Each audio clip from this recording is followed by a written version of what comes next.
people just think I'm messing with them, and then like if I don't mess with them, they're just waiting for the other shoe to drop, which is also kind of mind fucking in a weird way, right?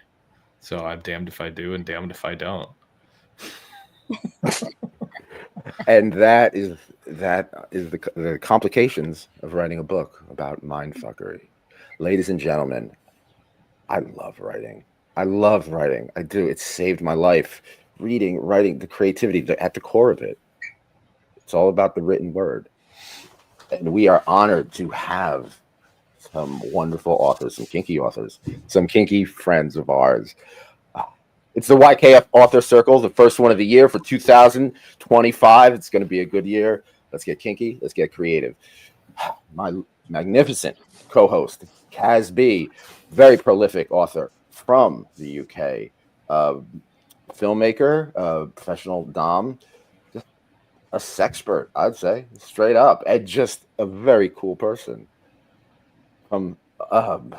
Originally, I mean, I don't know originally where from, but I originally met this gentleman when he was working at Sanctuary LAX in Los Angeles, part of the House of Algos.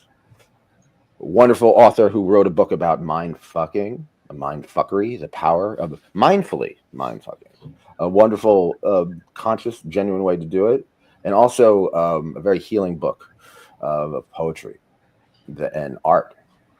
And then we have Lilyann Laurent, a magnificent author. Her book, very detailed book about relationships, a incredibly romantic book as well. And with soul, please welcome everybody to the YKF Author Show. Everything we talk about is for adults, and it's consenting adults. We're consenting. We live it. This is a culture. This is a lifestyle. You know, don't judge. Seriously, don't judge. And read a book. Read a book and don't judge. How about that? Open your mind. It's good. You'll have a better time.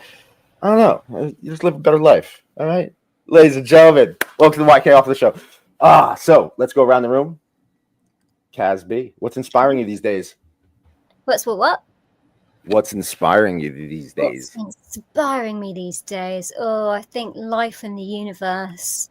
I'm having these bizarre conversations with Chat GPT when I'm asking it about spiritualism, and then it's kind of talking back to me in a very casual way now. I've noticed like an evolution in the structure. It was very much kind of sounded like an AI bot, and now it's got very kind of informal. So yeah, that's been fascinating for me at the minute. Sir Ezra, I know your life, our lives go through many changes, and we've been friends for a while now. So what's inspiring you these days? Like plants. I hate to sound basic or something, but like I just love plants, and I'm so excited for spring to like start growing plants again. You know, I've got like a couple daffodils growing on my windowsill, and they're just a lovely ray of sunshine. You know, I'm reading the Light Eaters right now. I'm also really inspired by my dreams. Like, I've been doing dream yoga. It's really exciting and inspiring. And yeah, that's what's dream yoga? Yeah, I'm gonna ask that.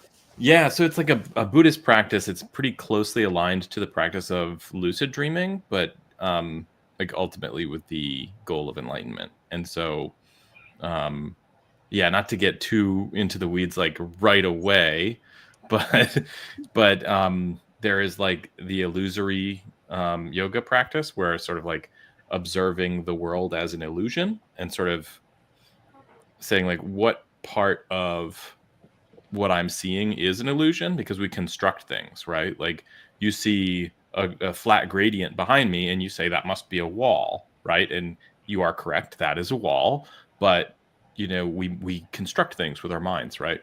And so by saying, you know, there are constructions around us, then we sort of have a better understanding of reality, because there are constructions that limit us as well.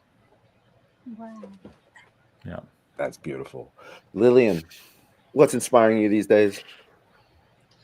Well, I can relate to what you guys said about some of your spiritual inspiration. I feel like since the last time I was on the podcast and spoke with Nick, my writing's been going in even more spiritual direction than before. And I really feel like even though it's so cold and so dark outside, it still is a beautiful time of year that the snow and the trees are also stark and beautiful. And I'm still listening to Christmas music and winter songs, and I don't feel like that's over for me just because it's January.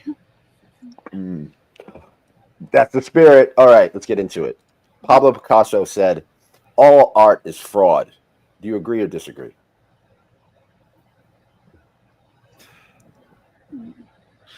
Art in the general sense, not just painting. I mean, I'll say I don't think that art itself is fraud, but I think that there is a culture of consumerism that includes art, and that really necessitates a certain type of performance, which is aside from the art itself. Like, it's one thing to make an artwork, it's another thing to sell an artwork, and to sell an artwork really sort of, you have to like frame it as a thing, right? But yes, but artwork is everything that's beautiful, right? Yes, definitely. One thing, my work, I wrote 3 books, and each one has this, at least for me, has this emotional character arc, but also this like I had to emotionally get this stuff out of me, right? So I didn't write it necessarily for money. I didn't write it to fool anybody. I didn't write it, to, I literally had a purpose that was from the heart. So when I see a bunch of stuff that's very successful, right, it does. I don't want to say I get mad at it. I don't necessarily get, because I love art. I love someone doing something creative. It's great. But it also, I get disconcerted because I see the hustle. You know what I mean? I see them trying to. Do you ever see that? Do you ever feel that when it comes to, because all of you published books, and I'm Well, sure you've been bombarded with. to me, there's this sense of like, how successful was your book? Like, okay, well, how much money did you put into marketing it, right? Like, your book is never going to be successful if you don't like throw tremendous amounts of money at it, right? So it's like, Right. or like tremendous amount of work, right, in terms of marketing and pounding the pavement. And so like the book is the book, but there is this whole fanfare and bullshit that is essential, right? Yeah. So I want to go around the circle, right? And before we talk about our own books, let's talk about the people who influenced us. So Lillian, what books or what writers inspired you? Well, Nick, for the piece that I have out now, the first poetry collection, I would say I was influenced by some musicians. I was influenced by Ashniko, Dorian Electra, some musicians who did visual art that related to me, some non-binary artists. And I've had people say that my style of poetry reminded them of Emily Dickinson's style before, where it's like emotional nature poetry. I have that spin on things, even though it's erotic kink poetry. Speaking of Emily Dickinson, and also I did a thesis on Anne Sexton. Why are writers obsessed with death? I wrote a book called "The Coolest Way to Kill Yourself." Seriously, why do you think poetry and artists and stuff like that are so obsessed with death? Is that for me, Nick? You want For me to- anybody who wants to answer, really? Maybe you can explore your fears in writing. Okay. That's a good point. So, Kaz, what books inspired you? Do you know, apart from within the kind of our Twitter community, I don't tend to read a lot of kinky books. I've got yours here. Read Suzi's, Todd's. Every time we do it all circle, I try and read everyone's books. But yeah, generally, if I wanted to just sit and relax and chill, I would pick up a book about serial killers. I started off with Oscar Wilde, then on to Dean Koontz. So I go for quite dark subject matter. So it's a very good question that you raised. And I think LILLYANN made a really good point by saying perhaps it's a way to explore our fears, because no one can answer that question, can they? What happens when we die? So I think it's a way of safely exploring our deepest thoughts and musing over them. I noticed you mentioned that you are interested in books about serial killers. The woman who Miss Melissa, who passed away recently, who was taking care of me through the liver transplant. She was obsessed with serial killers. There was a huge fad in the last 10 years of women who were obsessed with true crime. Stuff like podcasts like Last Podcast on the Left, My Favorite Murder, stuff like that. So do you think that the obsession with true crime, do you think that's kind of goes into your art, Kaz? Because you write a lot of fiction, so, and a lot of the fiction that you write deals with, sex work. They're looking at one right now, Confessions of a Dominatrix. So has your not obsession, but has your interest in books about crime and serial killers, stuff like that, has that affected your work? Probably not until this point, but I am actually writing a thriller at the moment. So I've had to go, and I've always been really interested in serial killers and fascinated by the psychology behind it. So I found myself watching hours upon hours upon hours of podcasts to try and really get into the psychology and how would they move, how would they think, and you have to try and get inside their minds. And that's quite a difficult process. If you're an ordinary person, trying to get inside of the mind of a serial killer is quite a bit of a mental challenge. You're not afraid it's going to drive you mad? I mean, I'm hoping not. I always like to say we're all with just one traumatic brain injury away from psychopathy. So might not be far off there. Now, do you think you could write a book from the point of view as a sub, or vice versa? Like, or do you think I could write a book from a point of view of a female dominatrix in Britain? Like, how it turn out? I could do anything. You could do anything. It probably wouldn't be very good, though. Yeah. That's your next challenge. Get inside the head of a dominatrix. So, Ezra, what books are inspiring you? Well, I think Kerouac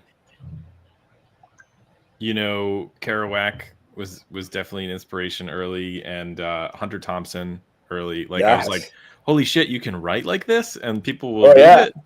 I didn't know you could be totally unhinged and a writer.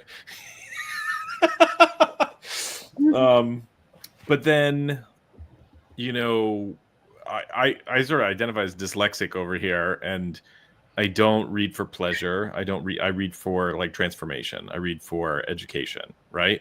And so I love that there are all these BDSM books that I read in my early days of studying BDSM.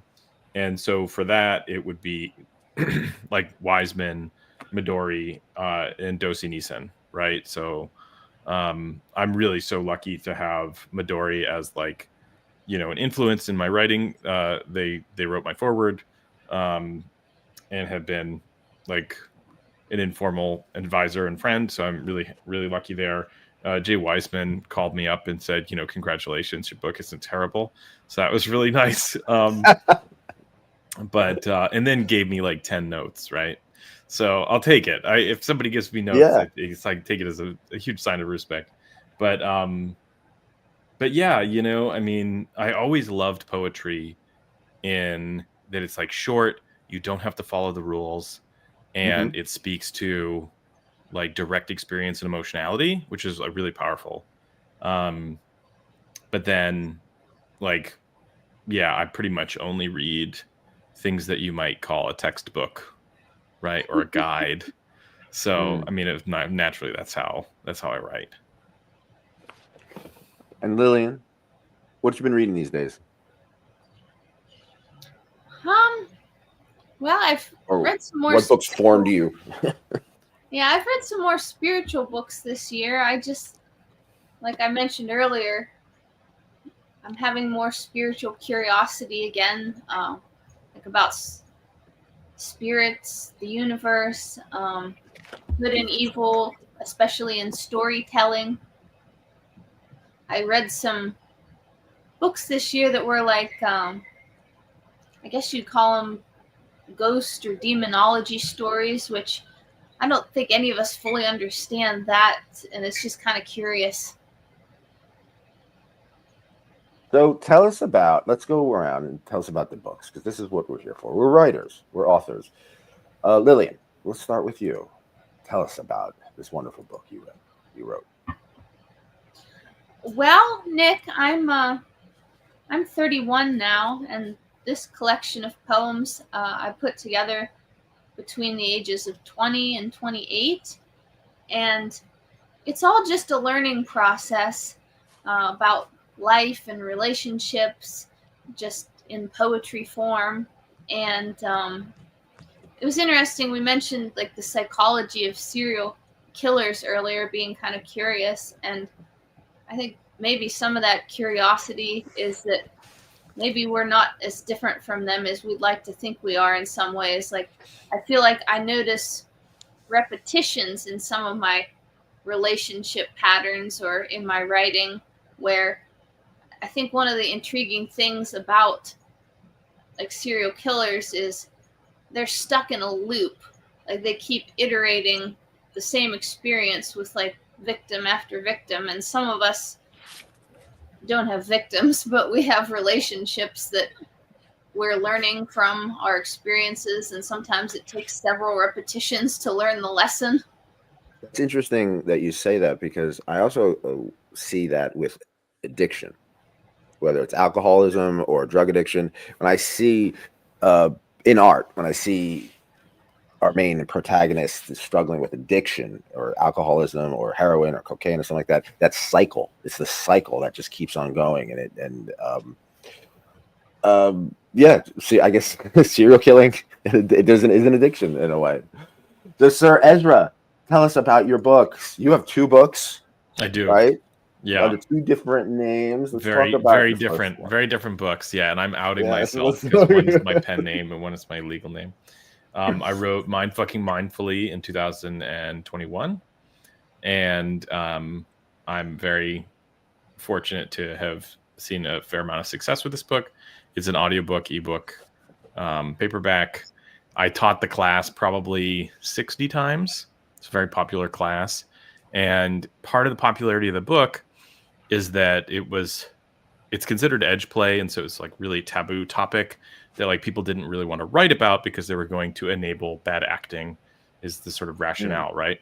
And I have found that bottoms read probably 10 times more than tops do. So if anything, it informs potential victims about how to avoid bad behavior. So I think it's good. That's my rationale, at least. That's how I rationalize it. But it's like a compendium of the things that people do that are considered mind fucking. And so it was really fun to write, because I just called up all the people that I had the pleasure of knowing and been like, hey, tell me the most fucked up mind fucking story that you can think of. And so I got to like share other people's experiences and, write a narrative of how these things happen and how to do them in a risk reduced manner and like a risk aware manner. So that was a whole lot of fun. And I do still teach the class. It's a lot of fun. I've got it down so tight that like I know exactly where all the jokes are. I know exactly when the laugh's going to come. So it's a lot of fun to teach the class. It's a performance. Yeah. I've been accused of having too much fun in the class before. Somebody was like, you shouldn't be enjoying it this much. And I was like, if you come to a rope class and nobody's tying anybody up, you'd be disappointed. Right on. If the person who's tying somebody up is like, oh, and then you do it like this and you do it like that, and they're not taking any pleasure in it, like what are you even showing up for, right? So of course I'm getting off on fucking with people in the audience. Like, if you don't like it, walk away. Is that a character, would you say? 'Cause the book, Oh, I mean, sure. sort of- yeah, it kind of reminds me a little bit of, Robert Greene's Laws of Power, but with a BDSM twist. And he very much will play to that kind of character. Would you say that you do that a lot with your Absolutely. workshops? Yeah, absolutely. I mean, Sir Ezra is a character, right? Like, I have so much more dimensionality. Like, Sir Ezra is like uber dom. Sir Ezra is like flat dominant all the time, hyper masculine, and I'm not. Like, I'm a dynamic human being, right? I have Alpha male. wants and needs. I'm non-binary. Like, I don't even have the same gender as Sir Ezra. So Yeah. and it's a little bit, it's a double-edged sword, right? Because people will take issue with Sir Ezra, and they're taking issue with the character, right? So it's like, this isn't me. Yeah. So I don't take it as personally, but at the same time, it's kind of It's a mind fuck. Well, it's a target. Like, people will target me because I represent this thing, right? I mean, obviously there has been male domination since the dawn of time because we tend to grow bigger, right? That's like the only thing that, I mean, also testosterone and aggression, but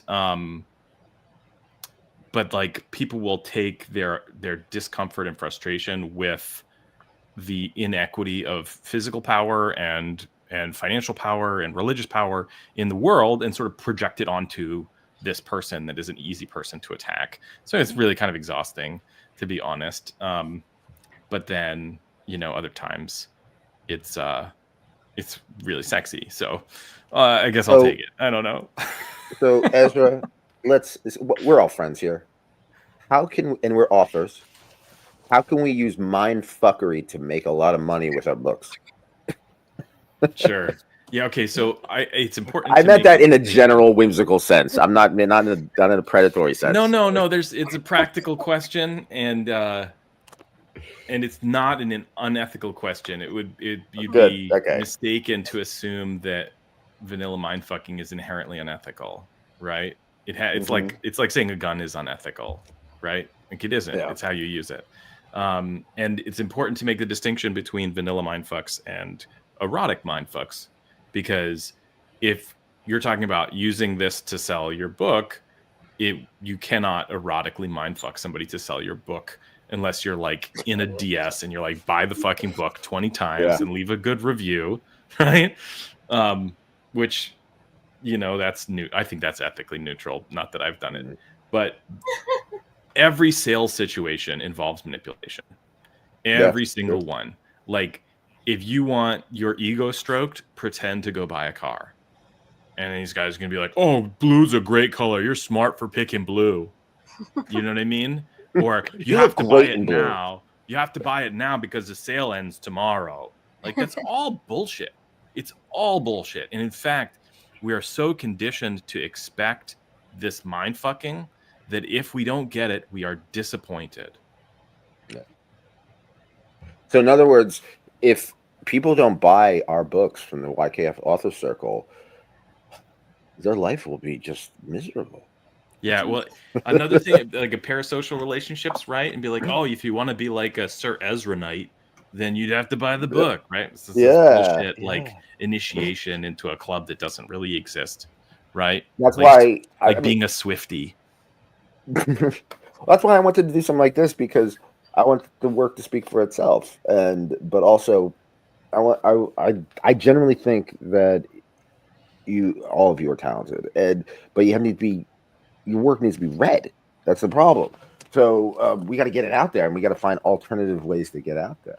Okay, let's talk about your other book. Well, hold on. Let me give you like a more pertinent mindfuck to like motivate people to buy the book, right?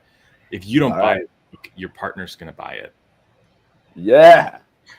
You got to read it first. Don't let your partner read it. You read it. Otherwise, the secret's out. And you're going to get cheated on. All right, I'm gonna make that a review. You're gonna do that. Well, there's emotions, isn't it? Because emotion is a way to get people to buy things. Yeah. Yeah. Yeah. No, I mean, what they have to do is they have to find the path through. And you know the path, Ezra. Let's tell about your other book, Ezra Pryor. The Path Yeah. Through. No, this is me like not being able to pick a lane, right? So I wrote a book specifically about sharing the experience of suffering through trauma, because that was such a huge part of my experience. And I realized that as I was processing my personal and intergenerational trauma, my mother, who is a fine arts painter, is doing the same thing, like a different place on a similar path, right? Mm-hmm. And I realized that she's expressing these different experiences of trauma and recovery in the artwork. And so I had this idea, and I was like, oh, I'll just write poetry to go with it, because like so often people just don't receive the message from the painting. Like they don't understand that this is a painting about hope and reconnection. This is a painting about depression. This is, you know what I mean? You kind of, you're like, oh, it's dark. It makes me feel kind of sad. And you like, don't. And Yeah. artists constantly are attempting to not speak over the viewer, right? Like you don't want to tell somebody how to interpret your work so that they can have the freedom to interpret it the way that they do. But I think a negative byproduct of that intention is not informing the viewer of one way to look at it, right? And so the poetry informs the artwork in that it gives you an opportunity, like a narrative, very literal, very vocal way to understand that artwork. And we sort of like follow the Kubler-Ross model of grief and recovery. And it's really beautiful. And I'm glad I did it. It was very difficult working with my mother, because she's my mother. I love her very much, but I was like, oh, Yeah. this is what it's like to work with you, huh? This book has a special place in my heart, actually, because you came out with this, and I remember. I mean, you've been on the show before, we talked and stuff like that, but you came on the show when this book came out, when I just found out that Miss Melissa had passed away. Miss Melissa was a woman who I was living with, who we had a DS relationship, but unfortunately she was bipolar and had to be institutionalized. And it got very, very sad, let's put it that way. Very unfortunate. Wonderful woman, but like the mental illness is the last couple days, or last couple years do not sum up everything she was. Let's put it that way. So it's very emotional. I'm dealing with trauma. I'm dealing with grief. I just had a liver transplant. The woman who was taking care of me was losing her mind, and it was extremely unsafe, to the point where I felt my life was in danger. How do I deal with this? And guess who's there? My friend Ezra wrote a book. Who's dealing with his own grief, his own trauma. And, I'm not alone anymore.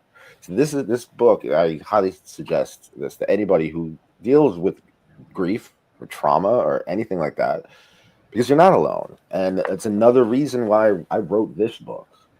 Your Kinky Friends. A lot of your Kinky Friends. This book deals with the deaths of Lynn.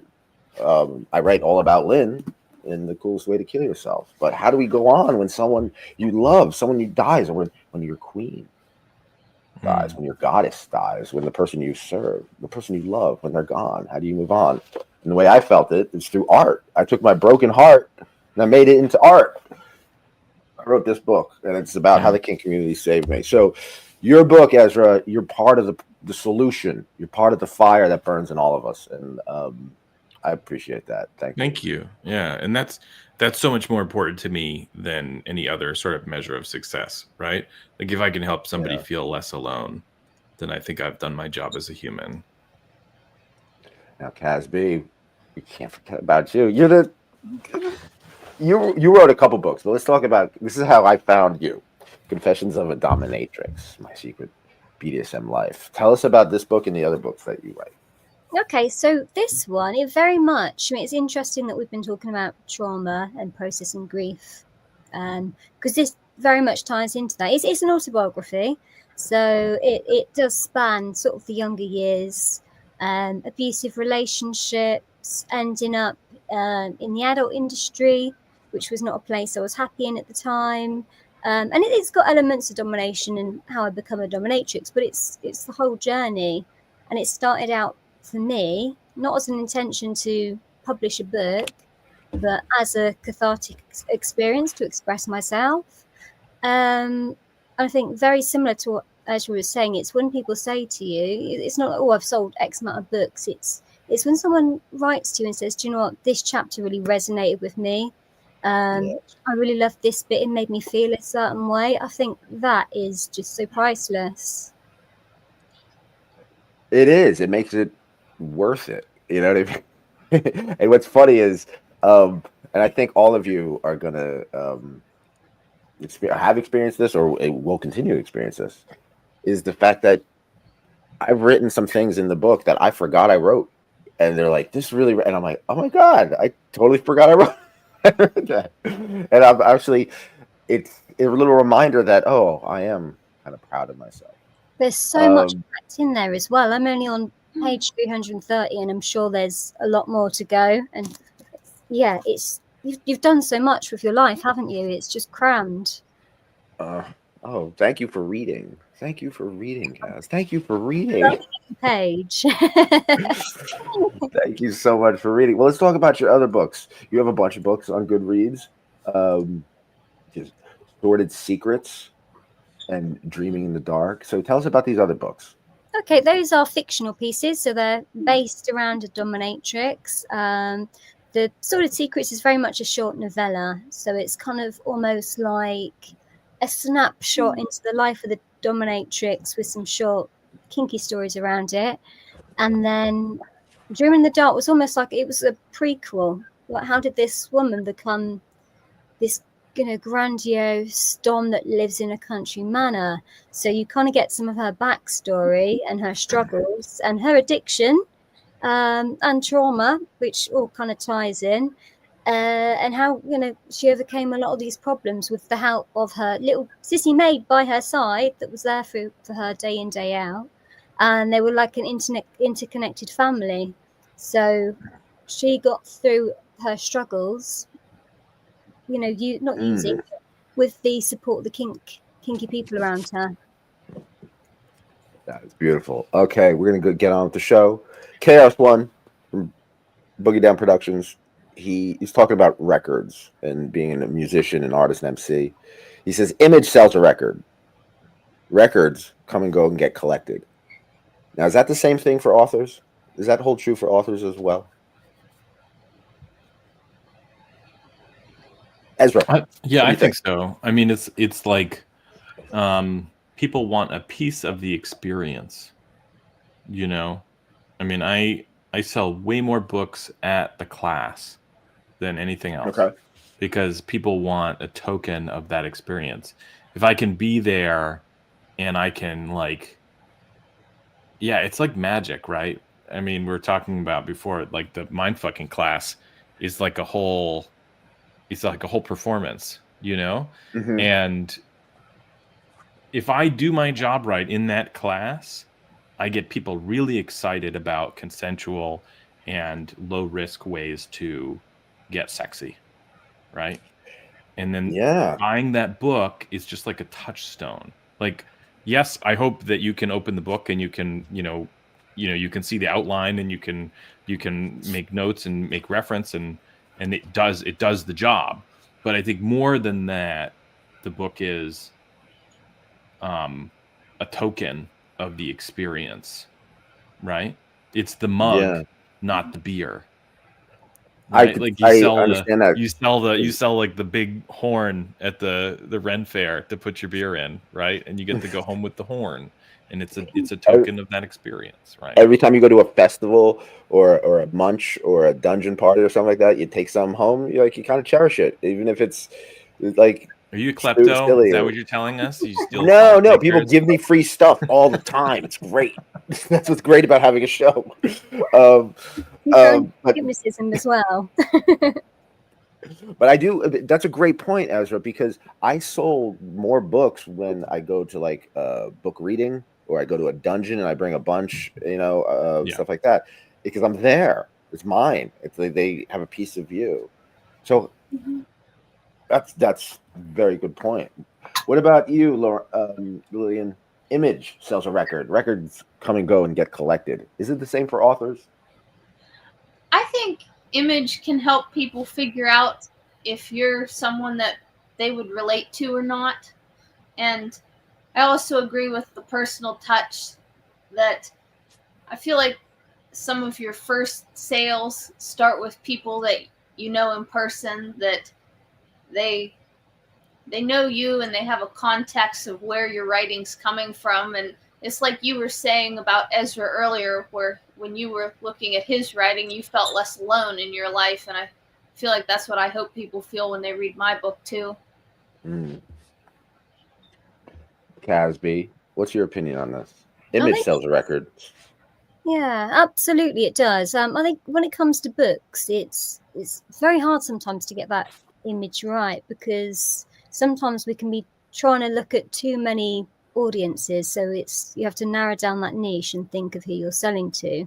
So, for example, if you've got like a very obvious cover, like this one, for example, there's a lot of people that are going to be put off by this because they might go, "Oh, I'm not going to buy that. It's a bit graphic." But then there's others, and like Ezra and Lily are saying, if they know you a bit more personally and they know it's not all going to be really extreme and graphic and impenetrable text, they're more likely to pick the book up. So I think these communities and building things like the Kinky Author Circle is a great way to sell books. And yeah, just using those platforms to let your readers know what the books are about.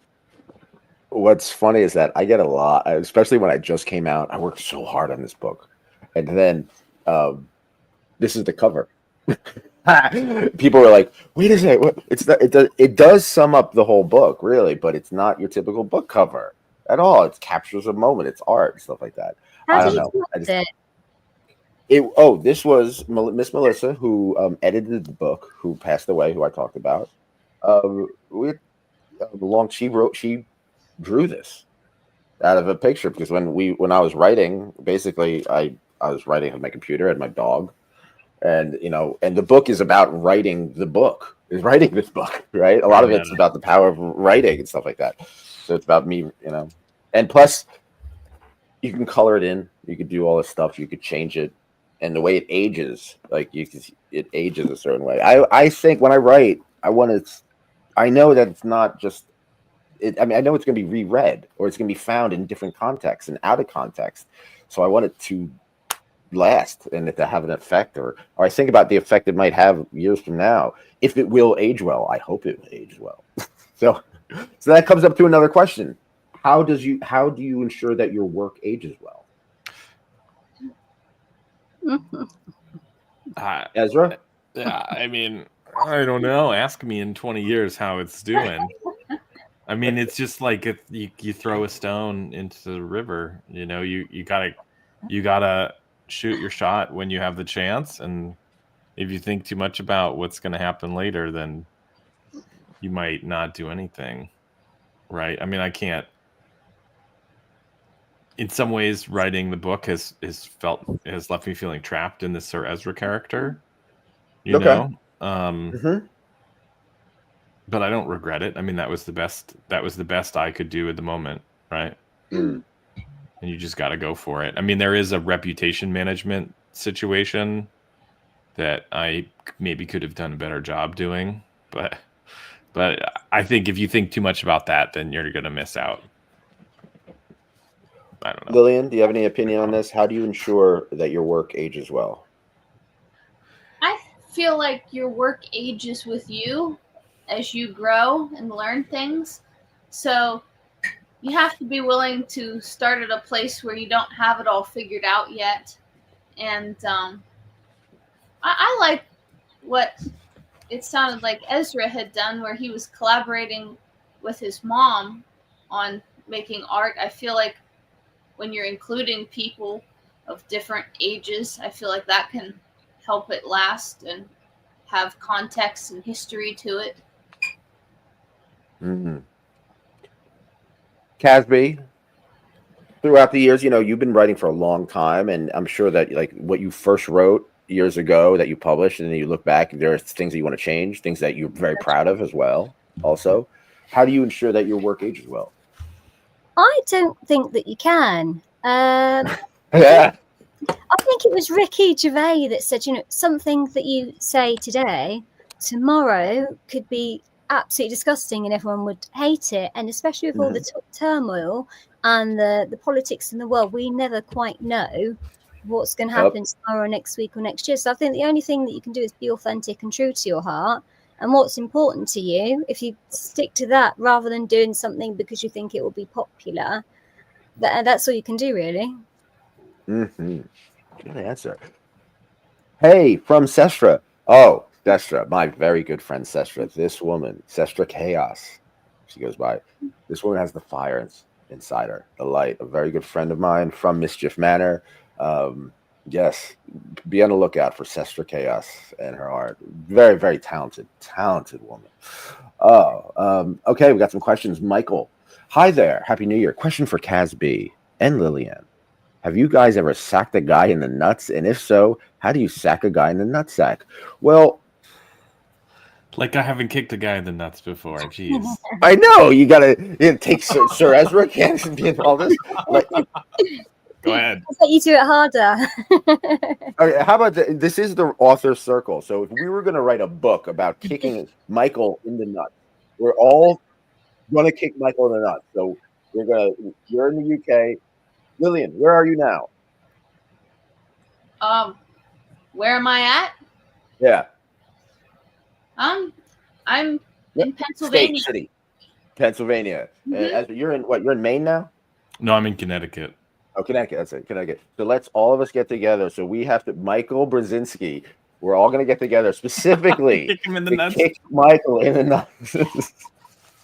This is how we do it. We get the author circle together and we're going to write books all about, our first book is called Kicking Michael in the Nuts. With the handcuffs on first. We can't change his mind. There you go. See, you got your question, Mike. I'm equal opportunity. Just for the record, I'm equal opportunity genital torture, by the way. I will torture any genitals no matter what they look like. So I was curious if this question meant on purpose or an accident.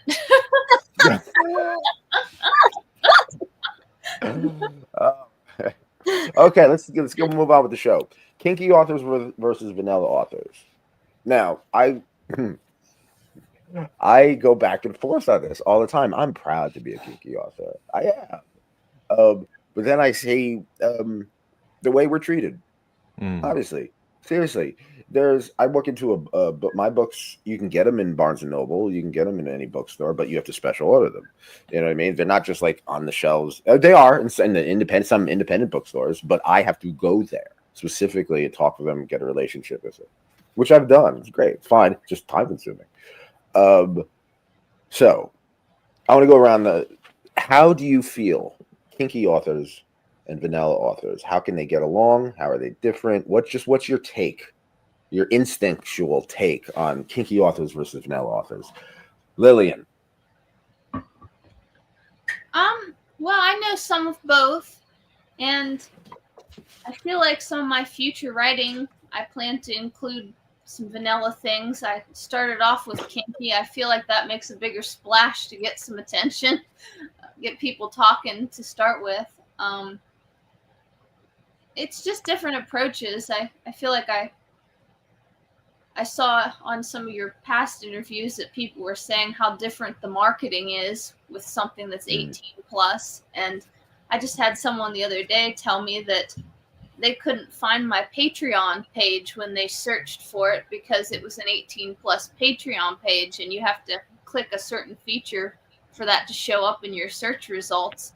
Or interesting. Yeah, I've done some Facebook or Instagram ads before to promote my project, and I figure I'm primarily selling to people reading in the United States, but I'm willing to look further than that too. So I'll have like international ads online. And well, since I'm non-binary and I'm pan or bisexual, when I flag my content like that to try to find my audience, there's actually some countries around the world where my ads are illegal. I can't post them because they're illegal. Like, you should try You should try marketing a book called The Coolest Way to Kill Yourself.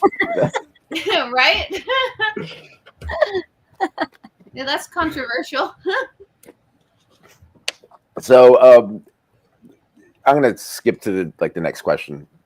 So do vanilla authors judge you? Do you feel judged by vanilla authors? Kaz, do you feel Miss Kaz, Princess Kaz B, do you feel judged by vanilla authors?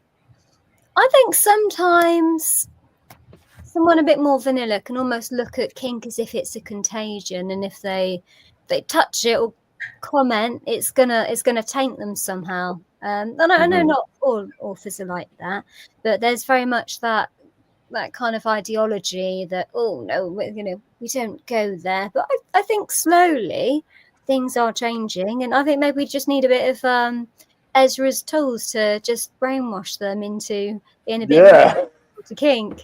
Maybe, yeah, maybe. No, I think we do get judged a lot, and it's a shame. But America is a country that was founded by Puritans. Right. And unfortunately, there's a lot of puritanical values that still exist.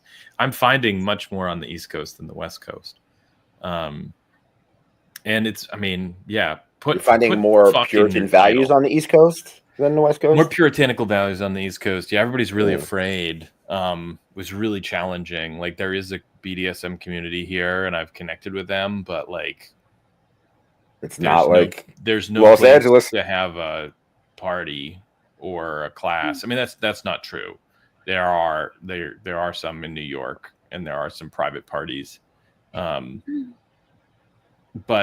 come down to Jersey, Ezra. Well, we'll take care of you. Show me the place I can show up every Thursday night and host the mindfucking class, and I'll show up every Thursday night. You know what I mean? Like, it's not here. It's really challenging, and everybody's afraid they're going to get arrested for spanking each other. And I hear a lot of talk about that. I haven't heard of anybody getting arrested for spanking each other. So I wonder if it's just scare tactics, if everybody here's been mind fucked into thinking that BDSM is so illegal.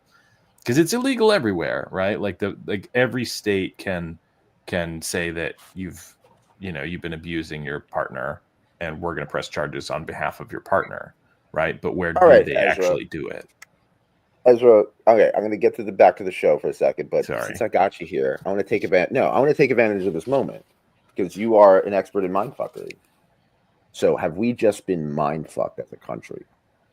Oh yeah, absolutely. Okay. Every politician. Good. All right, we can go on. There's no politicians who haven't been mindfucking you. Yeah. From day one, they mindfuck you. If they didn't mindfuck you, you wouldn't vote for them, because you'd be like, he doesn't have that thing, that panache. The pizzazz. So speaking of mind fucking, there's scams out there. Every day I get calls. Hey Nick, how's your book doing? If you give me $1,000, I can get you a great page on Friendster or MySpace or something like that. You know what I mean? Like, I'm still getting stuff like that. How do we navigate through this sea of just promotion and just pay me money? I can get you this. I'll make you the most popular. I'll make you the next 50 Shades of Grey. How do we get through this? How do we navigate through this? Any Kaz, I know that you dealt with some of this stuff. Very, very simple for me. It's just if anything sounds too good to be true, then it is going to be. If you've met someone in person and they've read your book, and they've got a reputable character, great. If it's someone sending you something by email, the chances are they haven't read your book, they just want your money. So that's how I see it. In fact, I've got a friend, and they fell to a publishing scam quite recently. I think the FBI has been involved as well. But it just goes to show. I think they had about 100 grand out of this friend of mine, saying they were going to publish a book, and so it just goes to show these people work on a big scale to try and infiltrate your social media and inboxes and get to you. I look at it like, I listen to a lot of soul music, and I listen to a lot of hip hop music, and a lot of the themes in that is about owning your own masters, owning your own property, not letting the record label dictate anything or anything like that. So that's why I love the do-it-yourself model, because if your work is good and you can get it in front of somebody, then your job has been done. If you get it one person, that's really your job is done, right? All right, bad reviews. How do you deal with bad reviews? Who wants to take on how someone gets a bad review? All right, the typical bad review is either someone gives it a 1 star or just says it's crap because A, it's you and it's not them. Basically, really at the heart of it, it's you and it's not them. That's it. Sometimes it's about the sex. Sometimes it's about the cover. Sometimes it's about who knows what it's going to be about. How do you, when you get a bad review, what do you do? Who wants to go first? No. I'm sorry. I love my bad reviews. All right, let's go. Let's talk about it because they're all butthurt, right? It's all people who are offended. Like it's not. Nobody's like, man, it's okay. Could have been better, right? It's none of that. It's like lowbrow garbage or something. And I just love that. I publish them. I'll post them. That's got to be a good advert for it though, right? It makes me feel so good because I know that they're suffering for their stupidity. And I'm a sadist. And so I just love it. It's like, ooh, did it really bother you? Tell me more. Oh, that's so good. Okay. And I don't mean to get political. And I should not have. I think that in hindsight, I shouldn't have pointed out that Trump lying about the seriousness of COVID led to more deaths in America than in entire history of America. Right? But I did. As like a vanilla mindfuck. And so consequently, there are Republicans who purchased my book and are infuriated because they still have Trump's dick in their mouth. Wow. See the power of writing. That goes into a before we go to bad reviews, but I want to talk about the response. Expected responses to your book. Let's talk about that in a second. But anybody has any stories about bad reviews? Who wants to be my first bad review? No. You're doing well if you've got no bad reviews yet. What's the secret to? I've got some. I don't want to give anyone's name. I don't want to give anyone's name or anything like that. But the couple of reviews I got for The Coolest Way was one of them gave it 1 star because it even said, it says right here, no one actually kills themselves in the book. The book is a metaphor, right? It's a metafiction metaphor. Get it? The review was no one killed it. This is not instructions to kill myself. 1 star. So they actually wanted. That's just. Is that what they want? They wanted somebody to. That, but it's also like the troll thing. There are a lot of. I got a story for you guys. You'd love.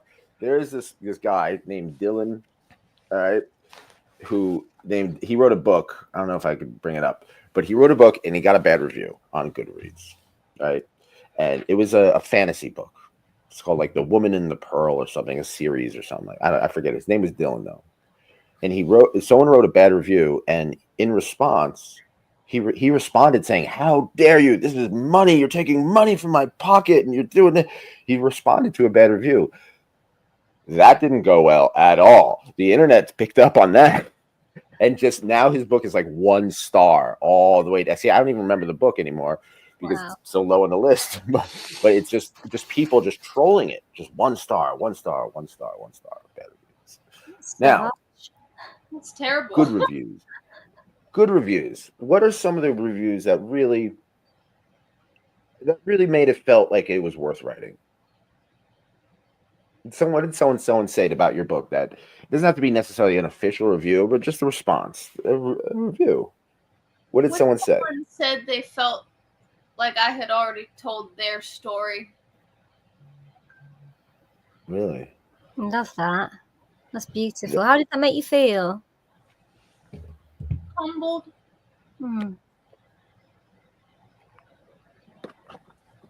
Yeah. Yeah. Definitely. Now, what about the reaction? When I wrote The Coolest Way, some people were very mad. People were very mad. I don't know if you know the story of the book, but it's a tribute to a love who died, and I wrote a tribute in honor of her with all the ups and downs, and it pissed off a lot of people. I changed the names for fictional purposes, for legal purposes, but some people were mad. My ex-wife was not happy. But it is what it is. So what kind of feedback have you gotten from or unexpected? That's the question. What kind of unexpected feedback did you get from any of your books, Kaz? Unexpected. I think when you get work from it, people go, I really like the way you think and the way you do this. And I don't want to give too much away on a podcast, but I'd like to use you for this project, or I'd like you to do this. And that's really nice, because not only have they liked what you said and it's resonated with them, but they think that you've put across that you've got this mindset or skill that they think they can use. So, I mean, how about yourself? With me, I think in a way I wrote the book, Your Kinky Friends, to deal with grief, but also it deals with loneliness. I think loneliness is an epidemic in this country, and I love connecting with people. I'm doing this now because I love connecting with people. You know what I mean? So the book, I guess, was like a hope that I could connect with somebody out there in the kink community and be a part of this kink community. Even though I'm writing a book about celebrating the kink community, I still want to be a part of it more. And that made it happen. The book made it happen. Seriously, promoting the book got me in the circles, it had me meet people in the kink community, made the show continue, made the show a million times better. Yeah. Let's talk about representing do you feel that your books, or do you feel when you write the books that you're representing the BDSM community? I know as Sir Ezra you are. So Ezra, does that affect your style? I don't claim to represent the BDSM community, The character Sir Ezra does not? I quit.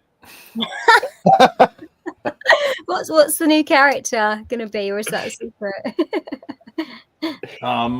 It's I'm working on it. But it's it's more focused on healing. It's more focused on more focused on being warm, right? And I think I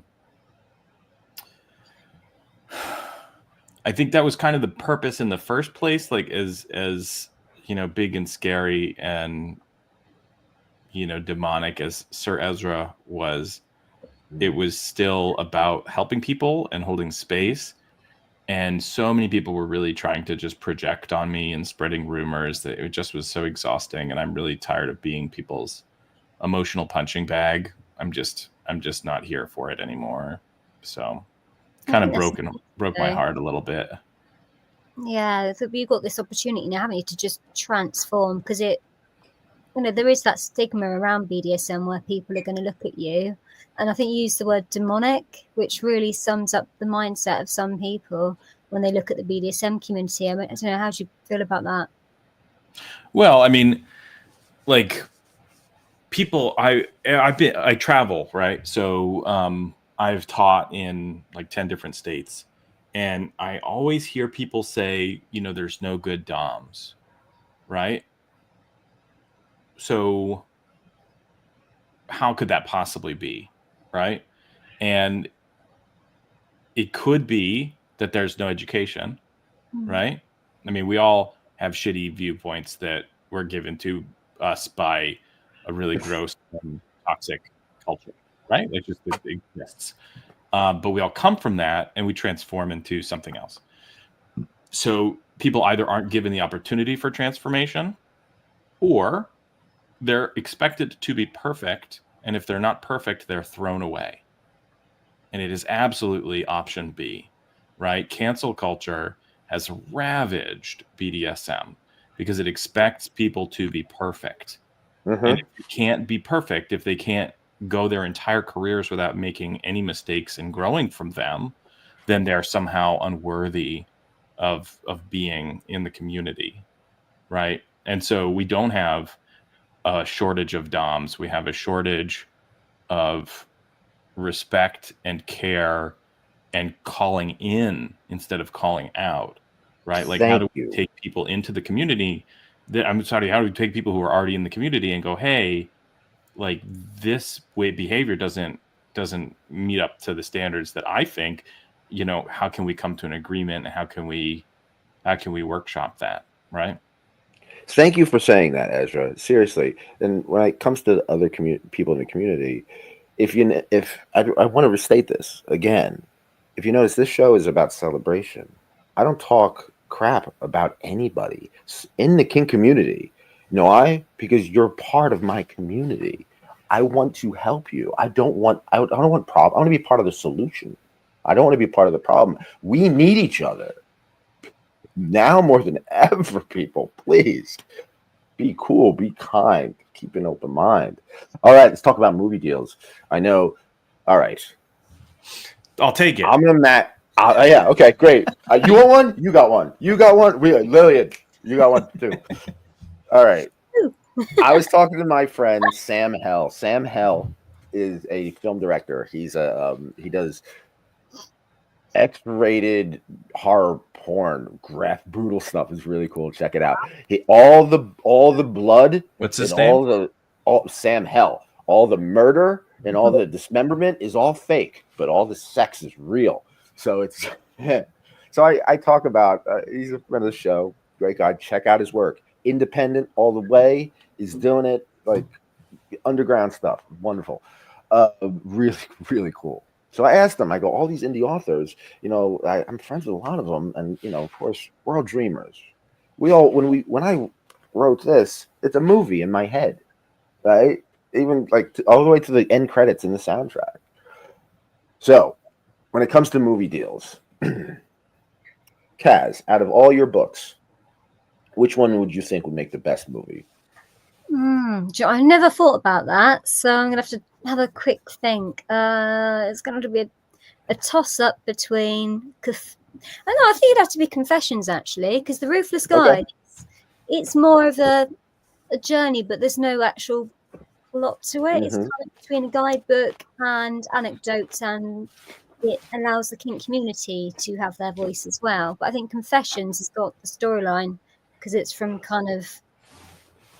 here, trauma, grief, obstacle, overcoming obstacles. So yeah, I turn that one into over to Lily. Thank you. I am already partway through filming a movie to go along as a companion film with my writing. It's going to go along with the book I've already released, and there's going to be a follow-up book that I believe the movie's going to cover what will be in both those books. And I'm at least halfway through filming it. Anyone who wants to see what I have done so far, I'm sharing some behind-the-scenes posts and scene clips on my Patreon for LILLYANN Laurent. And I guess I just think in a very visual way. I'm a poet. I also love music. I grew up playing music and listening to music. I'm sure Nick can relate to this. I feel like, as he said, he had like a whole soundtrack to go along with his book. So I relate to thinking about approaching being an author as a musician, and musicians make music videos. So yes, thought process. I'm so glad that you said that. Because I do, like, when I write a book, I think of it like an album.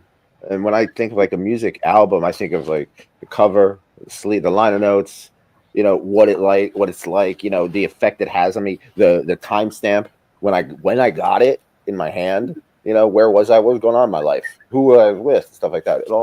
I think of it like a song. So Sam Hell, I asked Sam his advice. This is a quote from him. If they have the money, they could hire a director to do it. If not selling to a producer or an adult company, but not many producers are going to give money to something inherently fetish, erotic, or pornographic. He continues saying, it's not going on. Oh, yeah. They kind of have to fund it and direct it themselves or find someone who has an outlet for it. This book, I think, would make a great movie, but it's filthy. It's absolutely. Lots of cuts. And Well, you know what else was filthy? Anne Frank's diary. oh, They cut gosh, out all of her like sexual exploration. that's true. Yeah. Didn't Can think we of get that. a dirty version? Can we get a Oh, dirty God. version of Anne Frank's diary, please? I just saw on Canopy that they re-released Caligula. I don't know if you know anything about this movie, Caligula. It was a pornographic movie. It was like an epic movie, and they put all pornographic images on it and all this sex and stuff like that, and it bombed heavily and stuff like that. But they just re-released it, and they took all of that out. So I was about to watch it, and I was like, it doesn't have all the sex in it, and I'm like, it's Caligula. How can Caligula not have sex in it? Anyway, all That's right. the Roman, right? Caligula? Is that right? Caligula, the Roman Empire. He was a And monster. it was all based on sex, wasn't it? So Yes, what's Malcolm left of McDowell. that? Peter O'Toole, Bob Guccione, Tinto Brass, all of that. So let's talk about choosing a publisher, an agent. How do you go about this process? Let's start out with Lillian. Lillian, you got this fresh out the gate. You have the book. You start doing podcasts. You got a movie stuff going on. How do you choose the publisher and agent? What's your route? I'm working on getting better at delegating, Nick. I can have such a specific creative vision that sometimes it's hard for me to let go to have other people help me with things, but I need to. And I self-published, and I designed and laid out my book myself. Like, the cover for it is a photograph of me in a swimming pool that I feel like it symbolizes just the journey of life. Like, we're kind of travelers through the world, almost like voyagers through water, like swimming or on a ship. And I just have such a specific vision sometimes that I have gotten great value from getting input from my team, though, too. Like, I have a wonderful photographer and videographer that they're on the other side of the camera when I'm filming something, and they have their own specific skills and their angle that they see something that I tell them what my vision is, and then they add something even more to it that it tells the story in a way that's beyond what I could have done alone. So it is great that people contribute, but I mean, it starts small and then you grow. That goes to the next. So you have a vision, you have work, you have content, which is your poetry, your art. How do you get the people? How do you get the videographers and the directors and the sound and all those people? How do you get those people? If you are doing it, the do-it-yourself stuff, which I love. Oh God, I love that. How do you get the people though? Well, for me, I just met people locally for a videographer and a photographer. Matt Otis is my videographer, and he's in Pennsylvania with me, and he's a fellow musician as well. So we're kind of coming from the musician angle, and I'd seen him create his own music videos on his YouTube channel before, using drones, and he's good with not just music, but videography. He'll do weddings and things. And then my photographer, Susan Ushaw, she does a variety of photography in Pennsylvania as well. What most appealed to me is that she was comfortable doing boudoir photography as well as, your standard weddings, graduations. So she was comfortable working with that erotic aspect. So I felt that she could be a good fit for my project in that way. And there's other people on my team too. Everyone brings their unique perspective, other actors, actresses. I had one day, this is a great example. I was like, I'm not quite sure how to end my movie. The male cheating character, I was thinking maybe he could just run away from his responsibility, and that's how we kind of get him out of the picture of these women that are kind of trying to get stronger and grow themselves. And my team all said, No, that's not good enough. We all vote he must die. So is there sometimes a bit of conflict between the eventual process? Yeah, so that's what they said, and I'm like, okay, guys, I'll see what I can do for you. What about you, Ezra? I mean, I've asked. Kaz has been on the show before. She's the co-host. She's answered these questions before. What about you? How do you choosing a publisher, an agent, a way to get your work out there, even if you self-publish? What's your process? Yeah, I was gonna say, I mean, I did everything myself. Right on. And I had the luxury of like, I was running a coaching business at the time, and so like that was my business, and so I really could spend all of my time getting, you know, getting teaching gigs, getting on podcasts, getting on review lists. You know, I mean, it's, you know, step one, write something that doesn't suck. Step two, Yeah. get it in people's hands, right? And so, yeah, and there's, I mean, it's so funny. I was thinking about that first question you said about like art being fraud, right? And there's so many sort of underhanded things that people do that feel really necessary sometimes. And I, you know, I'm happy to say like I didn't ever like pay for reviews or whatever, which I is can supposed to honestly be, say that too. I never paid for a review. you know, I mean, I feel like I probably should have, because if everybody's doing it, then it looks bad if you don't do it. But No, I'm proud of it. I don't have sounds. Oh my god, some of these books are horrible. I'll say it straight up. I was promoting The Coolest Way to Kill Yourself. My publishing company said market as a romance. 50 Shades of Grey just came out, so you got all these wannabe doms saying like, you know, just being very reckless, being extremely irresponsible and abusive. Like all this stuff has no consent in it. You know what I mean? And because it looks cool or it sounds cool or it's supposed to sell or something like that. And they don't live the lifestyle. They don't know what they're talking about. And yet they have thousands of reviews. And if you click on the people who have those reviews, who gave those books 5 stars, oh, this was so hot. This book was so steamy or whatever they say. Click on the name. That's the only book they ever reviewed. And it's like that with all of them. It's a scam. It's a hustle. You know what? People like us, we're the true artists. We do it from the heart. I know We lot have of the true light artists inside us. who don't have enough money for food. Yeah, those are the real artists, and that's why we got to get out there. So let's go on. Songs get you in the mood to write. There's a lot of songs. It doesn't have to be the be all end all. Let's go around. Lillian, what gets you in the mood to write? I listen to a lot of different music. You know, I was just talking to a friend the other day about some of my tastes in music, and I feel like I've always liked music that's kind of dissonant or discordant, something unexpected or different, maybe like minor chords or jazz or maybe something a bit foreign sounding. I get intrigued by things that are different. I guess that wouldn't be shocking. That's probably how I ended up in the BDSM community too. We're a little bit different, aren't we? That's how you ended up on this show. Yeah. All right, what about you, Ezra? What songs get you in the mood to write? I don't think I listen to music when I write. Or does it pipe you up before? No, it's just sometimes I'm feeling it, and then I do like voice to text too. So what does that mean? I'm speaking to my computer most of the time.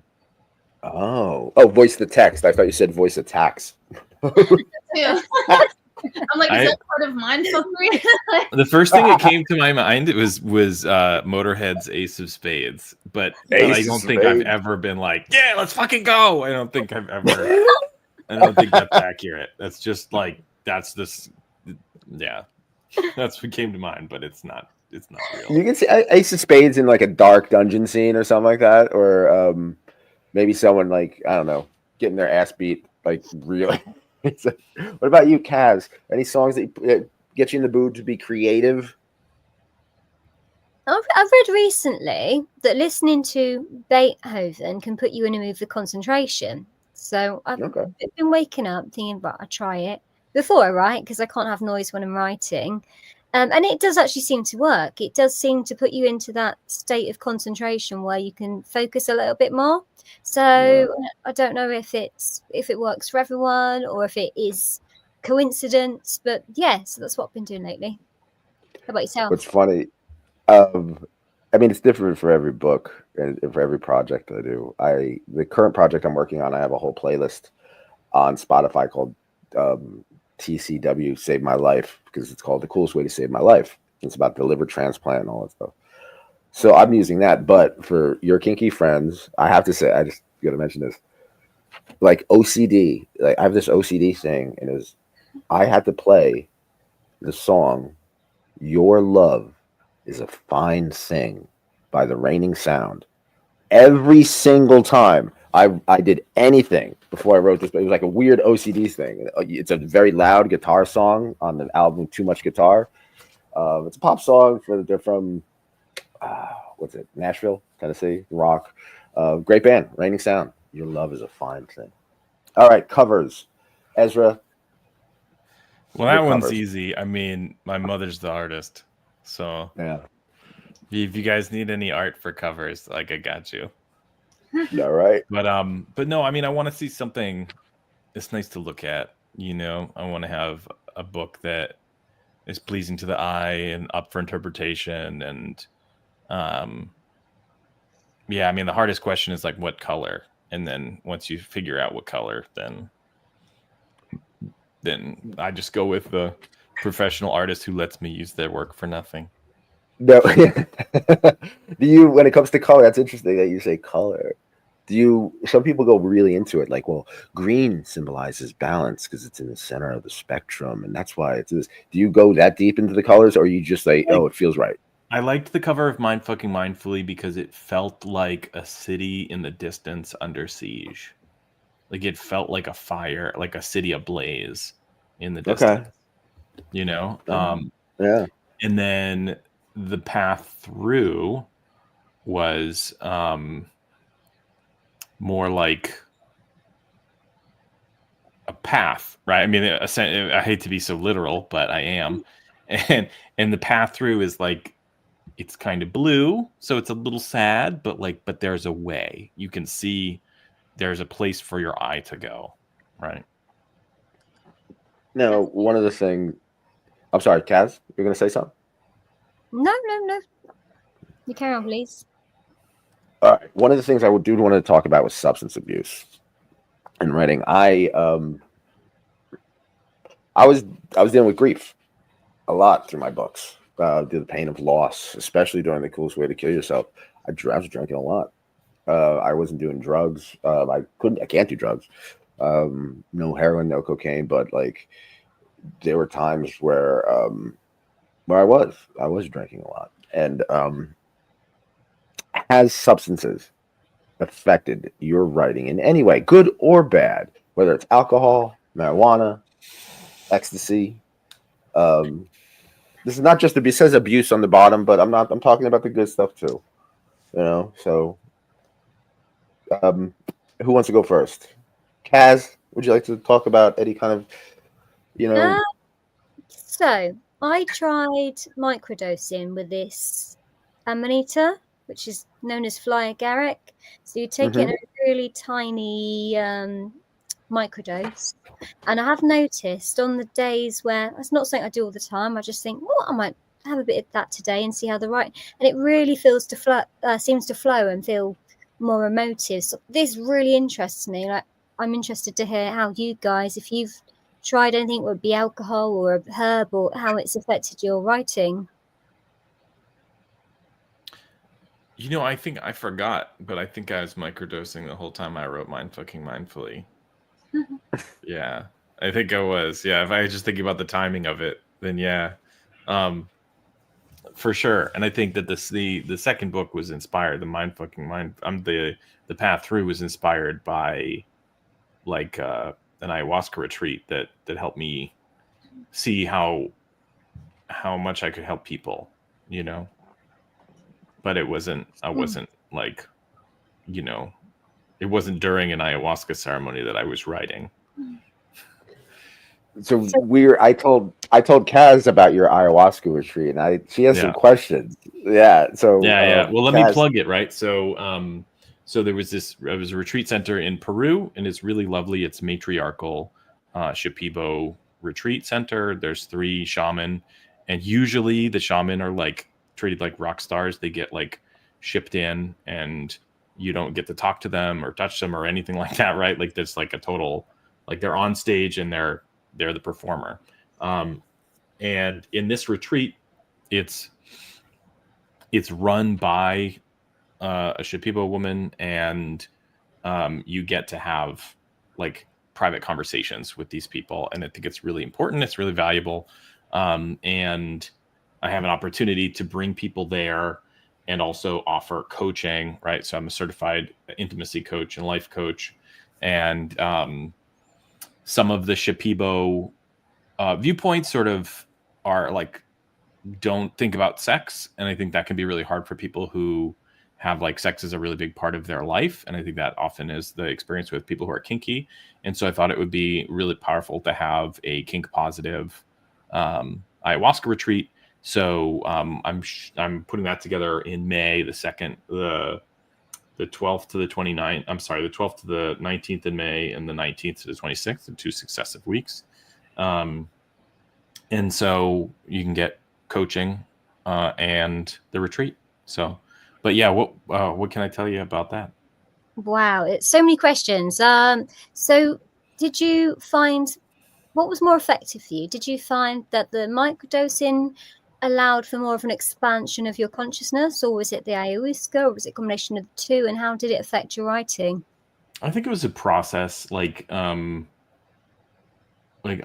found psychedelics from recreational use, right? And I don't think I ever like intentionally made a switch, but at a certain point they become more productive spiritually. Like they become more about, like, I would use mushrooms as a way to like remember that, love is abundant, and that I don't have any reason to be afraid, and that, that my purpose in life is to help people. And then I heard something online about somebody who was like, oh, I used to have PTSD, and then I did ayahuasca. And I was like, ooh, Oh, wow. well, that would be really nice.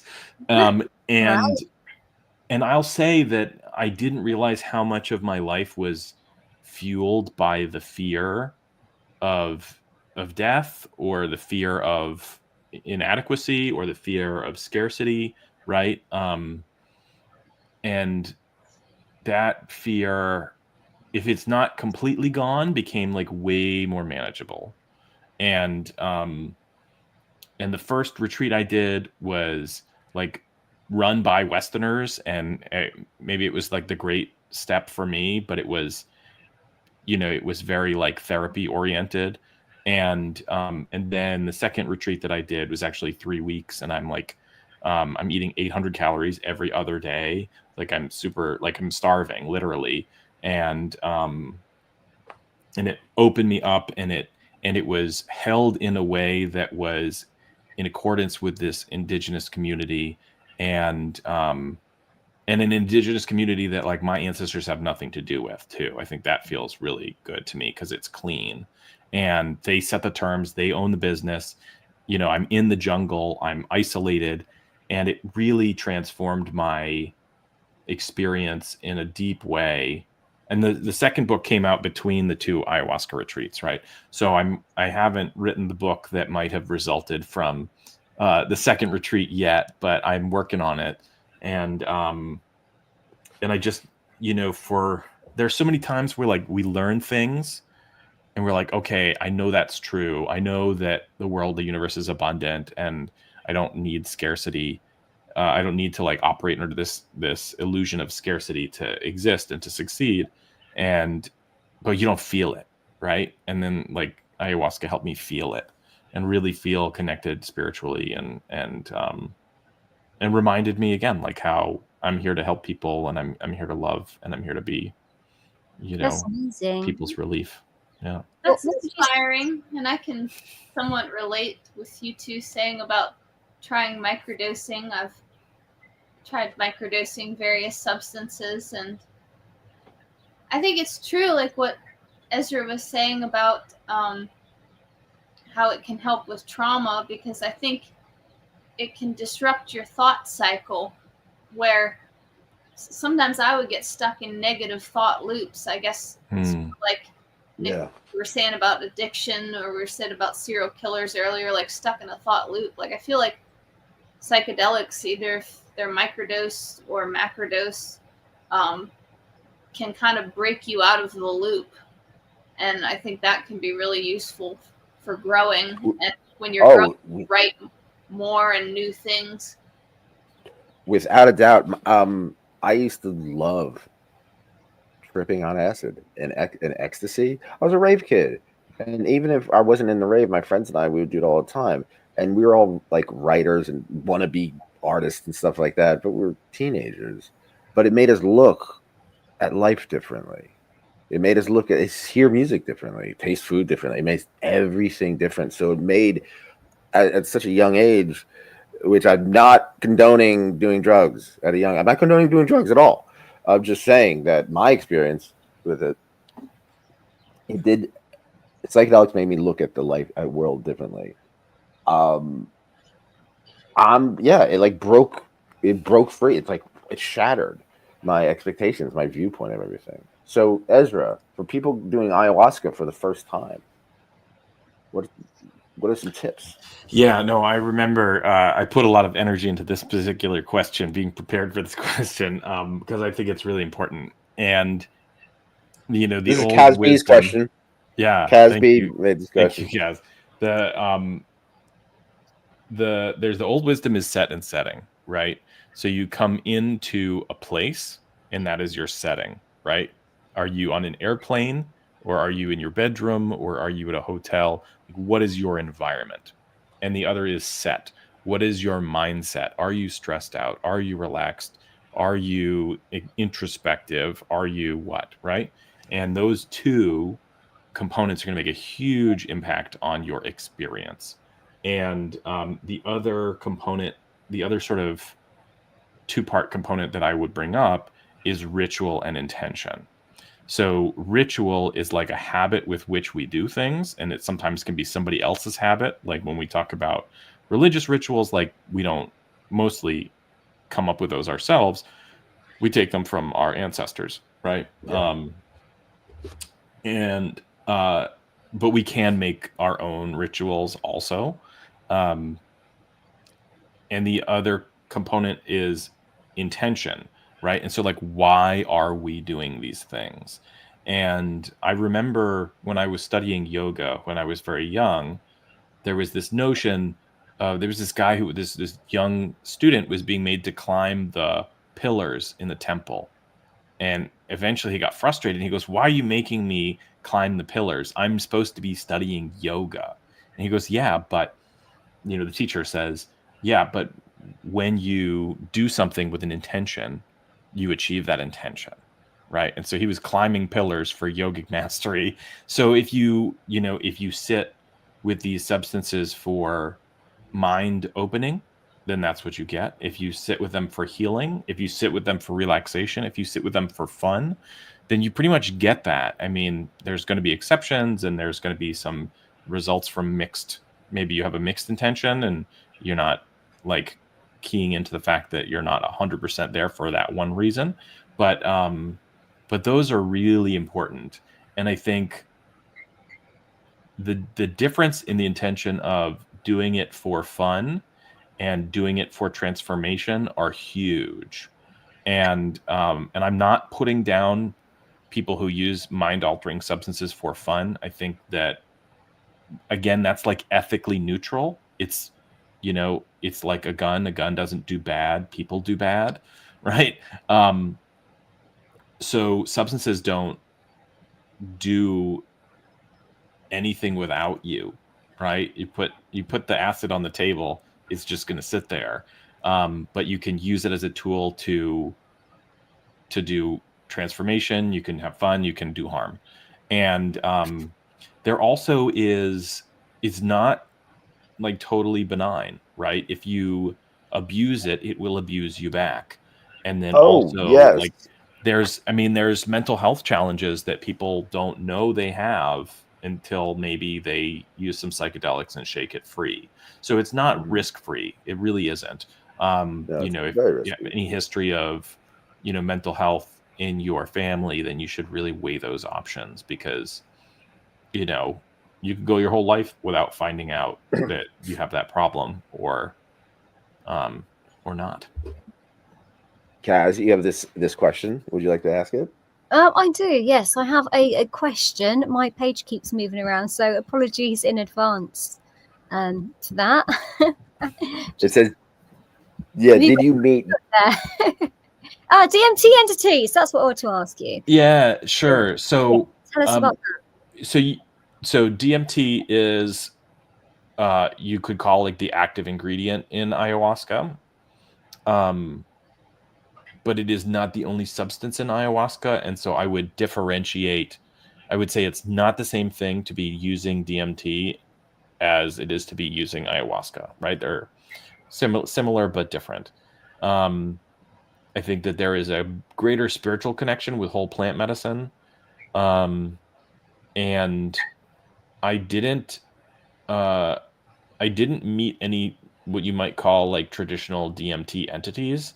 I was focused on connecting with master plants. So Ayahuma and Bobinsana were, let's call them like psychoactive plants that are not psychedelic. And I was drinking that tea every day, twice a day, while I was essentially starving,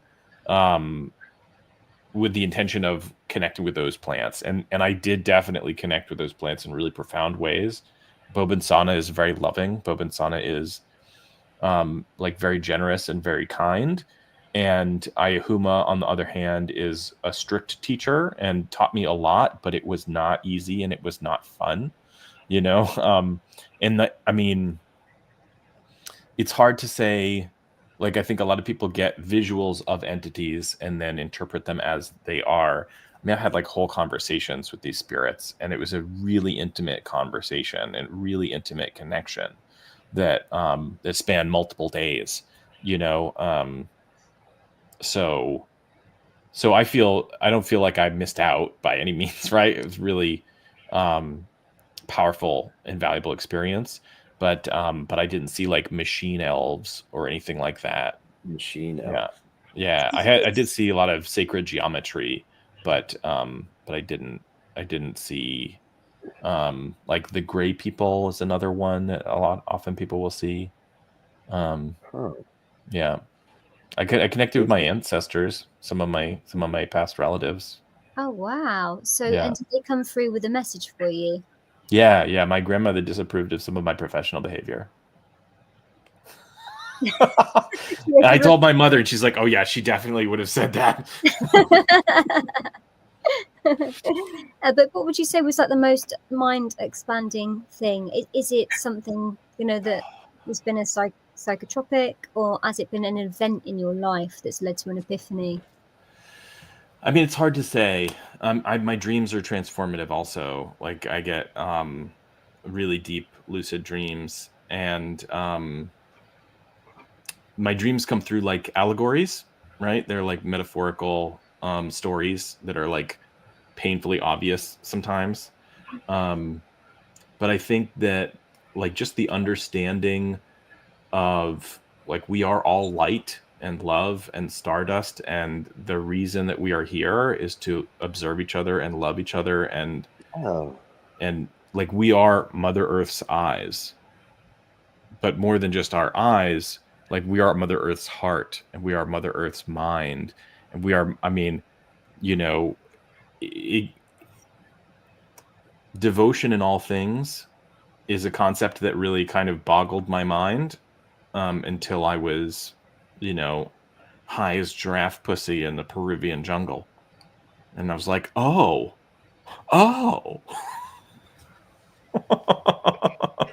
So Kaz has a wonderful question too, and I'm going to ask not just Ezra this, but Lillian this. What's the most mind expanding things a writer can experience? Lillian, what do you think? I think I'm going to point out something that was significant to me. I'm going to say synchronicities, like meaningful coincidences, where I feel like in my writing, and probably microdosing helped with this, as well as just keeping a journal with dates of when I would write things in the past. I could look back over the past and see that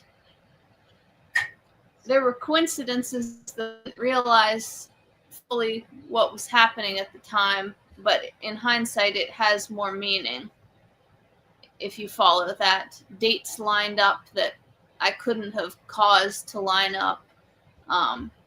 Meeting other people in a similar way, like I couldn't have controlled it. It just happened in a meaningful way, but like I'm not making it happen. Like it's involving other people, the universe, even lining up with things in history sometimes. Ezra, what do you think are some of the most mind-expanding things a writer can experience? Yeah, I don't know. I mean, just listen to your dreams, right? I mean, I don't. Some people will say that's your subconscious talking to you. You know, other people will say that it's a conduit for spiritual connection. But either way, I think it's really important to listen to your dreams. Not only that, but your dreams are, I mean, they're you. It's your subconscious talking to you. They're telling you something. Listen to them. Kaz B, what is the most mind-expanding things a writer can experience? I think it's really personal and different for everyone. I think we're all inspired by different things. For me, it's probably been adversity, I would say, alongside with the microdosing, but adversity has pushed me to go, I don't want that for myself. How can I be a better version? How can I do better in the world? And that's what's pushed me. But I think luckily nowadays there's so many tools and resources out there and wonderful podcasts and groups of kinky people like this that gives people somewhere to express themselves. So I think we're living in good times in terms of writing. For me, I find the kink community endlessly expanding. Like the culture, the inspiration above it. I look at the world differently.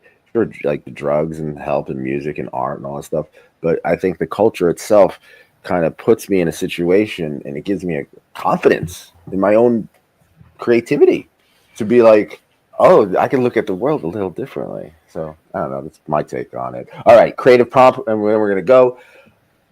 I'm working on a piece about Mischief Manor. And the beauty thing about Mischief Manor is that everyone is cool, really cool. We can't have protagonists and no antagonists. So I'm looking for a couple.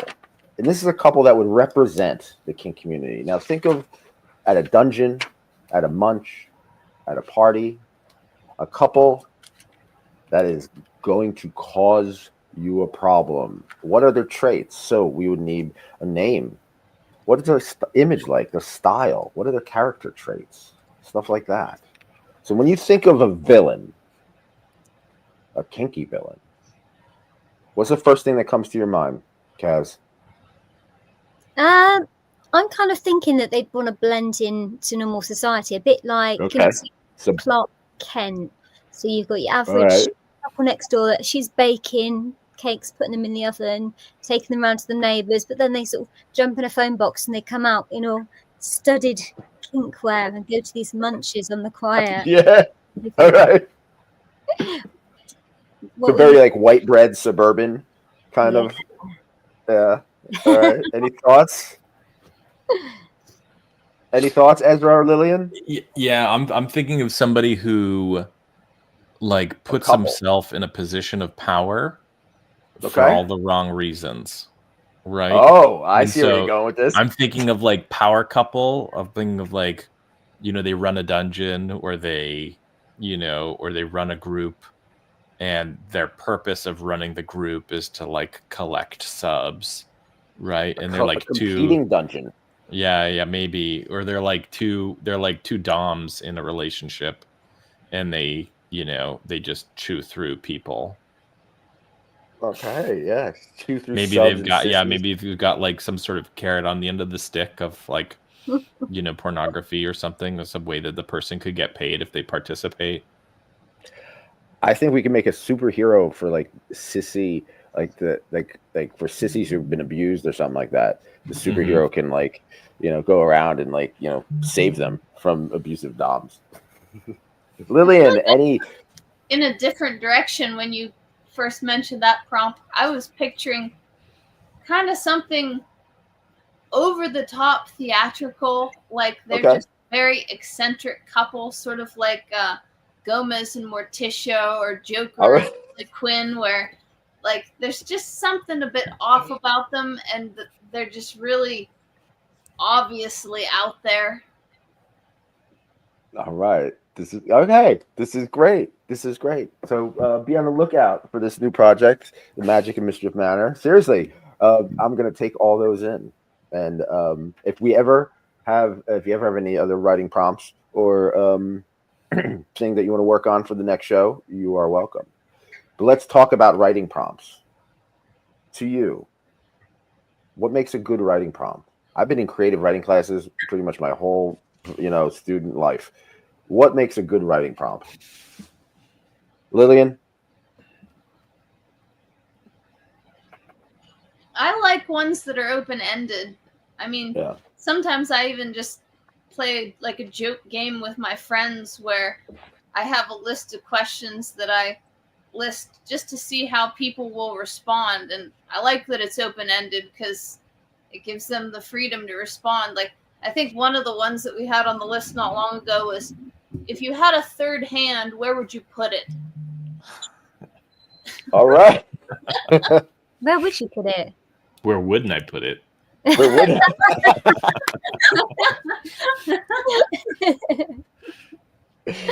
Love that. Over to you, Ezra. Ezra.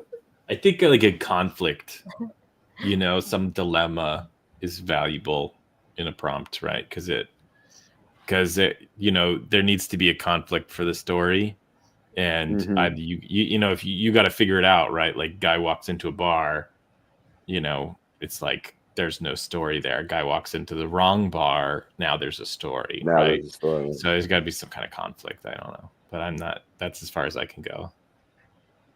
I like that though, because it's still kind of very open, isn't there? Yeah, I think with writing prompt, I like it when you get given a list, because I'll go through and go, no, don't like that, that one, I'll have that one. So I find it very difficult with prompts. I like having lists of them. I mean, Nick? Yeah, I used to teach. I used to teach SAT. Shout out to the Bowery Art Collective, Ariana Stooney, who wrote the foreword for my book, The Coolest Way. Writing prompts, seriously, a lot of it, like on the SAT, is a choose a side. Take a look around before or against, but you can't do shit if you're riding the fence. So you have to choose a side. So basically it was like, you could say, money is the root to all evil. Agree or disagree. And then you would need 3 points. So that, therefore, it not only creates discussion, but you have to prove that money is the root of all evil or money is not the root of all evil. And that's a way to kind of get things going, to get references, to get, you could use books, movies, films, everything, history, whatever. It's a good way to get things going. So just choose a side, choose anything. A great way to just exercise is to choose a side that you do not like, that you don't take. I know that there is someone that you don't like. Try to write something in their voice. Seriously, about you. What if they met you? What if you're you're stuck in jail, in a jail cell with them? What's that going to be like? There you go. Find something. So let's end it with this, right? Let's give a writing prompt to everybody out there. Let's see what happens. So Sir Ezra said a guy walks into a bar. So who walks in? Let's put the wrong bar. Well, let's make it BDSM. So who walks into the wrong dungeon? Give me a blank. Fill in the blank. First one. a sissy, a dom, a what? Steve. Steve. Wolf of Wall Street. Steve, shout out to Sunshine. Steve Madden. Steve walked into the. And what was Steve wearing?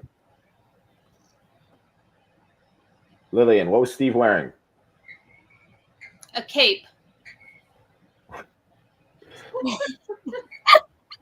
Wearing a cape, and what was and what was playing on the radio in the wrong bar? Teletubbies.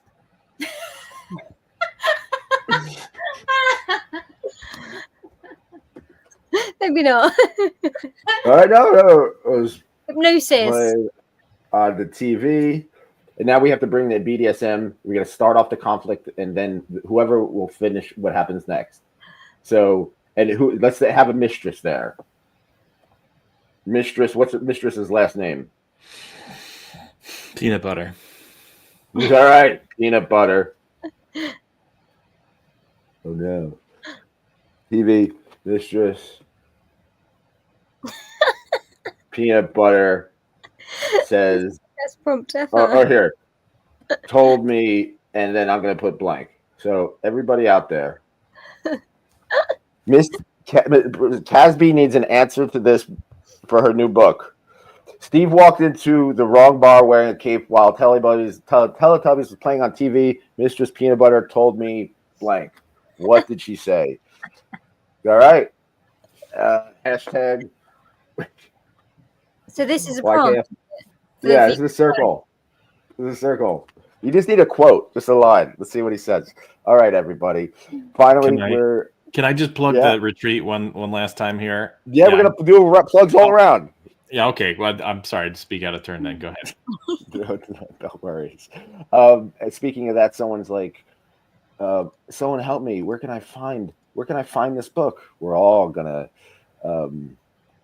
get those answers. Grant, Sally, any of Mistress Kaz's books are a good starting point for anyone interested into getting into BDSM. Thank you, Grant. Thank you. Stan Vladimir asks, what kinky books would you recommend for vanilla people who are interested in trying BDSM? The new bottoming guide and the new topping guide. Anybody else? Lillian? I think Existential Kink is an interesting read. It kind of ties kink in with your vanilla life, where vanilla people might realize they're more kinkier than they thought they were. Okay. Kaz B? Can I pass that back to you? Because I'm not a massive reader of kink books. I know I should be, but I'm not. I suggest reading everybody in the YKF author circle. And the way you could read it soon is the YKF marketplace. I'm gonna start a shop just for these authors, and for not only to sell their books, but their works, their classes, their toys, their art, their mugs. This mug from a YKF creator. I love the kink community, and sometimes all we have is us. These people are inspiring. They inspire me. I'm alive. I'm doing my thing. I'm doing this, trying to be creative because of their fire, because of their creative energy. Thank you, Lillian. Thank you, Sir Ezra, and thank you, Kaz B. Now let's go around the circle and promote our work. Lillian, how can people get in touch with you? How can people support your work, buy your books, look for your films, look for everything you do? How can they reach you? Sure. Thank you, Nick. My book, for me, Lilyann Laurent, is Vulpes Niveus. That's Latin for snowy fox, and it's on Amazon. I have it there as an ebook and as a paperback now. And you can find me on Patreon. You'll have to click the feature that allows you to search for 18 plus content creators. I'm on Patreon sharing some of my movie previews. I have about 12 scene previews for my movie now. And you're really cool. Check them out. Yeah, thank you. And just other behind the scenes things about my work. I do some paintings as well, symbolic of what I'm writing about. And if you go to my website and you sign up for my newsletter, I have a whole link tree there of other places that you can find me, but those are the main ones right now that I'm most active. I'm on Instagram. Wonderful, Sir Ezra. How can people heal? And how can you help them? Millions of ways, but I'm happy to be on the journey with you. I offer life coaching and intimacy coaching, kink-friendly intimacy coaching. I do a lot of quote-unquote training. One of my favorite clients is the burgeoning professional that wants to level up. I'm happy to do that. I also do. I have the books, The Mind Fucking Mindfully and The Path Through, and I am collecting people to come to Peru with me. If anybody's interested in checking out the retreat center, it's Inca Shapiba. And as a group, we get a little bit of money off, and you also get free coaching in terms of preparation and integration afterwards. And plus, we get to hang out in the jungle. So, it's cool shit. Mm-hmm. Yeah, that is cool. And Kaz B, how can people support your work and support you? Yep, they need to be watching more of your Kinky Friends author circles and tuning in every time they come up. Obviously, that is advertised on Twitter primarily. By myself, Princess Kaz _Dom, and yours is, I do believe, is it your Kinky Friends on Twitter? Friends Kinky. Yeah, Friends Kinky. Friends Kinky, yes. And also head to Amazon and buy some of my books. Yes. Yeah. We are the real kink community. There's a lot of people out there. There are a lot of authors, so-called authors out there who are like, they're trying to tell you how to kink. No. Fuck that. No. Yeah, one true way, right? Right, true way. Be on the lookout for YKF Marketplace. It's a place to sell our work. And if you're kinky, we're going to need commerce is important. Getting our work out is important. Getting the message out. I am this book, I wrote this one book, and now I'm talking to these 3 amazing people. I mean, think about the power of writing. It blows my mind. Go out, support kinky artists. One more thing I forgot. I'm sorry to interrupt. I forgot. I'm doing an info session on the retreat. If you want to learn more about it, that's next Saturday, February 1st at 1 p.m. Eastern. That's 10 a.m. Pacific or 6 p.m. Greenwich Mean Time. So if you want to come and hang out and learn about it, you could do that then. Expand your mind, people. Please buy a book, read a book, support artists, support the YKF Author Circle. Not just Kaz B and Sir Ezra Lilyann, but remember, we have Andy Mascola, we have Candy, we have Carli the Ville, we have Melissa Todd, of all people, and we have some really cool shows coming up. We're picking up. Your kinky friends, the coolest way to kill yourself. These are true stories. I put my heart and soul into it. And it captures a time in my life. Hopefully it captures that could resonate with other people, a time that could, something that could resonate with other people, an energy. I don't know. Go to patreon.com/YKF. Everyone fall in love. Seriously, fall in love. Chastity is you get 10% off YKF with the offer code YKF of all the chastity at lockedinlust.com. It's going to be a great week. It's a new year, and we have a lot of stories to tell. And we are the kinky people to tell them. We are the YKF Author Circle, and this is going to be a great year. Be inspired, people. Get inspired. Take care. Be cool. Be kind. Keep an open mind. Bye. Thanks.